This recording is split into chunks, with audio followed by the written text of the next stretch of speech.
Hello everyone, it's me Asib Ahmed and now I am going to solve the numericals of class 11 of new book from chapter number 2.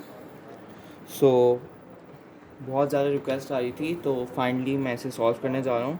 पहला numerical हम लोग देख लेते हैं. A helicopter is ascending in the rate of 12 metre per second at a height of 80 metre above the ground. A package is drop. How long does it take to reach the ground. हमें time find out करना है कि एक package को अगर हम लोग helicopter से एज्यूम कर लें, अगर किसी भी चीज़ को नीचे फेंकें तो वो कितने टाइम में नीचे आएगी. सो हम लोग इसका डेटा बना लेते हैं. ओके, फर्स्ट ऑफ ऑल हम लोग हाइट देख लेंगे हेलीकॉप्टर की. उसे एज अ डिस्टेंस भी लिखा जा सकता है which is 80 metre above the ground because वो 80 मीटर ग्राउंड से ऊपर है.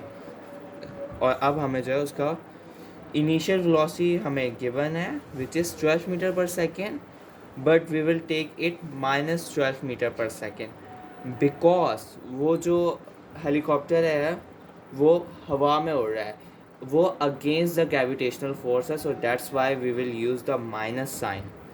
And what we have to find the time. Solution. Velocity जो है 12 मीटर्स पर सेकेंड हेलीकॉप्टर की भी वेलोसिटी है.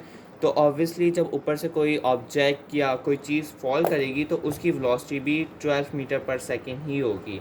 इट्स जस्ट लाइक कि अगर आप एक चलती हुई गाड़ी से छलांग लगाते हैं या उससे उतरते हैं तो आपको भी भागना पड़ेगा. अगर आप भागेंगे नहीं तो आप गिर जाएंगे. सो इसी तरह से वेलोसिटी पैकेज की भी हेलीकॉप्टर के इक्वल रहेगी. अब हम लोग फर्स्ट इक्वेशन ऑफ मोशन को यूटिलाइज करेंगे टाइम फाइंड आउट करने के लिए. S is equal to v i t plus half a t square s which is the height. So हम लोग इसकी जगह 80 रख देंगे. 80 is equal to v i की है -12 इंटू टी प्लस हाफ. और एक्सीलेशन हम लोग रखेंगे acceleration due to gravity which is 9.8 positive रखेंगे बिकॉज पैकेज जो है वो नीचे आ रहा है. ओके, नाउ सिंपली हम लोग इसे सॉल्व कर लेते हैं. -12t प्लस ये हाफ हो जाएगा 4.9 होता है I think and t square. अब इसे अरेंज कर लेते हैं. 4.9 t square -12t -8t is equal to 0. अब हम ये जो है हमारे पास क्वाड्रेटिक इक्वेशन आ गई है. इसे क्वाड्रेटिक इक्वेशन के फॉर्मूले में पुट करते हैं. ये वाला सेम काम जो है हम लोग कैलकुलेटर से कर सकते हैं with in a few seconds. और ये एटीट्यूड की क्लास में बताया भी जाता है कि किस तरह से इन्हें यूटिलाइज़ किया जाए. तो अगर आपको आता है कैलकुलेटर से तो सॉल्व कर लें. It will take a less time. Formula होता है -b plus minus √b square -4ac divided by 2a. Values को सब्सटीट्यूट करेंगे फार्मूले के अंदर. t is equal to minus बाहर, यहाँ पे b की वैल्यू है -12 then plus minus b square हो जाएगा -12 का whole square -4 into 4.9 into 80 divided by 2 into 4.9. So इसका वैल्यू जो आ जाएगी t इज इक्वल टू यहाँ पे हो जाएगा 12 पॉजिटिव होगा बिकॉज माइनस बाहर है और माइनस अंदर plus minus √144 plus 1568 divided by 9.8.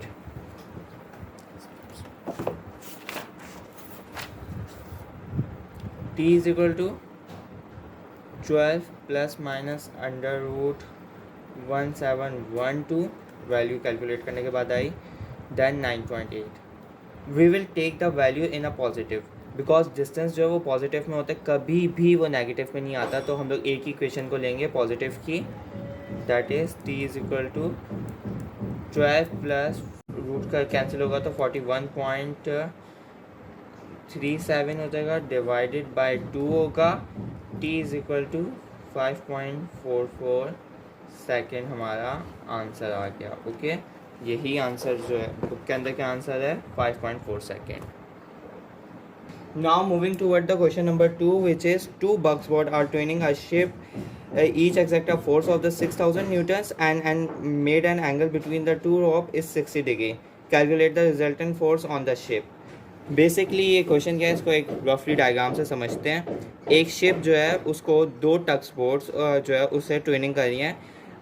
It's just like कि अगर कोई गाड़ी ख़राब हो जाती है तो उसके आगे गाड़ी रस्सी बांध के उसे आगे लेके जाया जाता है। सेम थिंग यहाँ पे हो रही है। दो शिप्स हमने लगा दी हैं जिनकी जो रिजल्टेंट फोर्स है वो, जो उनकी फोर्स अप्लाई कर रहे हैं वो है 6000 न्यूटन, और जो रस्सियों के बीच के अंदर जो एंगल बना है which is 60 degree. Now we have to find out the total resultant कि कितनी फोर्स जो है टोटल शिप पे लग रही है। सो इसके लिए हम लोग कोसाइन लॉ का यूज़ करेंगे।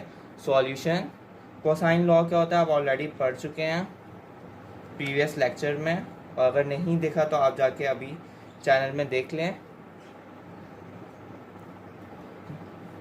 Which is F1 plus F2,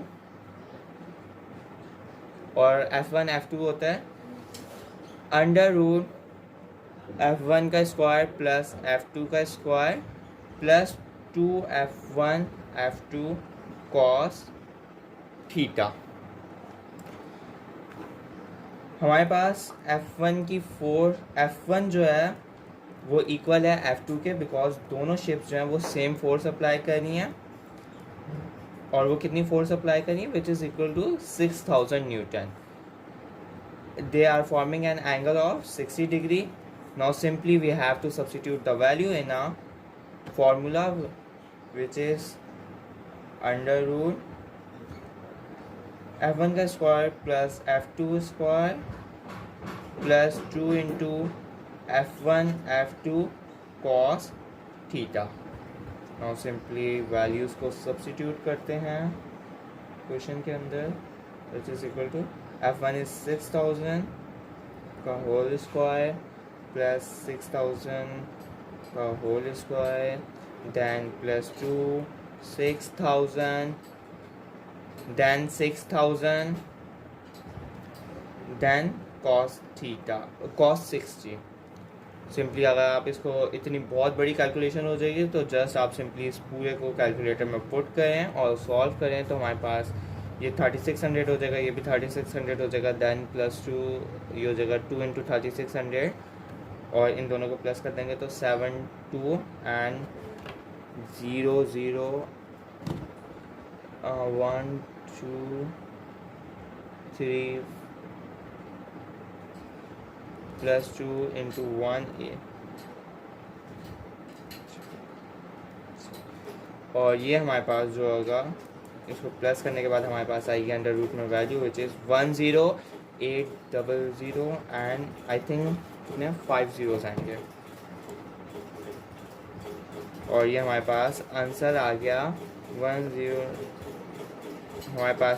गया